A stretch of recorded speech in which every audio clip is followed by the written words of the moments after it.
Right join is a type of join between two tables, where the join type will return value with all the records of right table plus the matching records from the left table.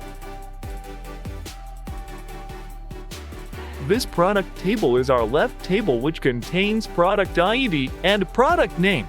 The second table, sales, is our right table and contains product ID and sold quantity. Product ID is the common column in both tables. To create a right join, click on the Merge Queries and select Merge Queries as New.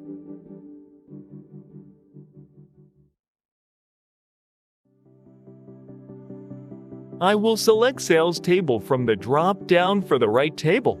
Then click on the common column Product ID from both tables. From the Join Kind drop-down, select Right Outer Join. This will create a new table with all records from right table and records matching from the left table. I will rename my query as Right Join. By clicking on the icon near Sales, I will select Sold Quantity to be displayed a column. We have created a right join between the Products and Sales table.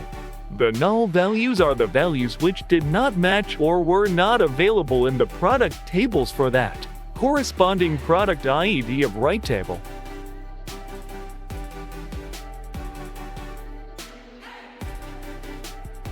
Thank you. Please subscribe to the channel and get regular updates. Also check out other Power BI videos. Click on the videos on the screen.